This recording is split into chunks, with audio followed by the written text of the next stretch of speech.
ഇന്നൊരു നാടൻ വിഭവമാണ് തയ്യാറാക്കുന്നത്.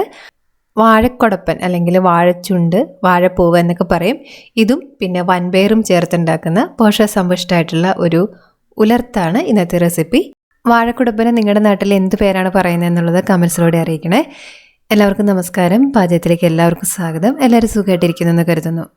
1 കപ്പ് വൻപയർ ഞാനിവിടെ കുതിർത്ത് എടുത്തു വെച്ചിട്ടുണ്ട്. ഒരു 7-8 മണിക്കൂർ നേരം ഇത് കുതിർത്തിട്ടുണ്ട്. ഇത് വേവിക്കാനായിട്ട് ഒരു പ്രഷർ കുക്കറിലേക്ക് എടുക്കാം. ആവശ്യമായിട്ടുള്ള ഉപ്പും ഒരു 1/4 കപ്പ് വെള്ളവും ചേർത്തിട്ട് ഒരു വിസിൽ വരുന്നവരെ വേവിക്കുക. ഒരു വിസിൽ വന്ന ശേഷം ഫ്ലെയിം കുറച്ച് വെച്ചിട്ട് ഒരു 2 മിനിറ്റും കൂടി വേവിക്കാം. എന്നിട്ട് പ്രഷറൊക്കെ പോയി കഴിയുമ്പോഴേക്കും അത് പാകത്തിന് വെന്തിട്ടുണ്ടായിരിക്കും. അത് വേവുന്ന സമയം കൊണ്ട് ഈ കുടപ്പൻ ചെറുതായിട്ട് അരിഞ്ഞെടുക്കുക. ഇനി ഒരു 5 ചുള ചുവന്നുള്ളിയും പിന്നെ 5 അല്ലി വെളുത്തുള്ളിയും. വെളുത്തുള്ളി വലുതേണ്ട 5 എടുത്തിരിക്കുന്നത്, ചെറുതാണ് 10 എടുക്കാം. വെളുത്തുള്ളി കുറച്ച് കൂടുതലുള്ള നല്ലതാണ്. ഇത് ഒരുമിച്ച് ചതച്ചെടുത്ത് വയ്ക്കുക.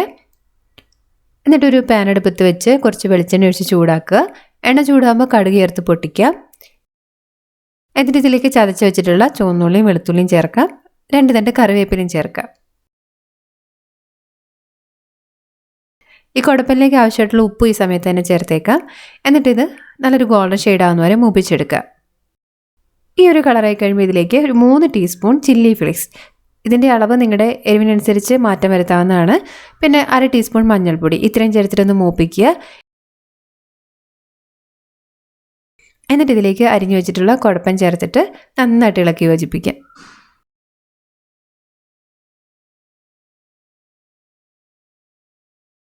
ഇനി ഇത് മൂടി വെച്ചിട്ട് കുറഞ്ഞ ചൂടിൽ ഒരു 2-3 മിനിറ്റ് വേവിക്കാം. പൊടിയായിട്ട് അരിഞ്ഞിട്ടുള്ളതുകൊണ്ട് പെട്ടെന്ന് തന്നെ ഇത് വെന്ത് കിട്ടും. ഈ ഒരു സമയം കൊണ്ട് വൻപയർ ഇവിടെ നന്നായിട്ട് വെന്ത് പാകമായിട്ടുണ്ട്. വെള്ളം ചേർത്തതൊക്കെ പാകമായിരുന്നു.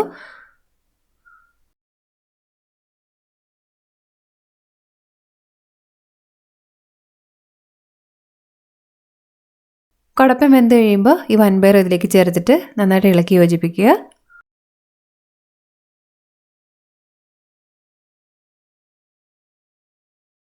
ടേസ്റ്റ് നോക്കിയിട്ട് ആവശ്യമുണ്ടെങ്കിൽ ഉപ്പ് ചേർത്ത് കൊടുക്കുക.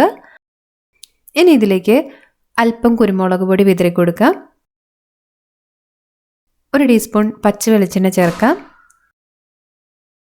1 തണ്ട് കറിവേപ്പിലയും ചേർക്കാം. നന്നായിട്ട് ഇളക്കി യോജിപ്പിച്ച ശേഷം ഫ്ലെയിം ഓഫ് ചെയ്ത് ഇത് ഒരു 10 മിനിറ്റ് നേരത്തേക്ക് ഇങ്ങനെ തന്നെ മൂടി വയ്ക്കുക. അതിനുശേഷം നമുക്കിത് വിളമ്പാം. ഇത്രയേ ഉള്ളൂ. നല്ല രുചിയുള്ള പോഷകസമ്പുഷ്ടമായിട്ടുള്ള നമ്മുടെ കുടപ്പൻ വൻപയർ ഉലർത്ത് ഇവിടെ തയ്യാറായിട്ടുണ്ട്. നിങ്ങൾ ഈ രീതിയിൽ ചെയ്ത് നോക്കാറുണ്ടോ എന്ന് കമൻസിലൂടെ അറിയിക്കണേ. വീഡിയോ ഇഷ്ടപ്പെട്ടെങ്കിൽ ലൈക്ക് ചെയ്യാൻ മറക്കരുത്. അതുപോലെ മറ്റാർക്കെങ്കിലും ഇത് യൂസ്ഫുൾ ആവുമെങ്കിൽ അവർക്കായിട്ടൊന്ന് ഷെയർ ചെയ്ത് കൊടുക്കാനും മറക്കരുത്. പിന്നെ ഈ കുടപ്പന് നിങ്ങളുടെ നാട്ടിൽ എന്താണ് പറയുന്നത് എന്നുള്ളതും കമൻസിലൂടെ ഒന്ന് അറിയിക്കണേ. നമുക്ക് വീണ്ടും നല്ലൊരു റെസിപ്പിയിലൂടെ കാണാം. അതുവരെ നന്ദി, നമസ്കാരം.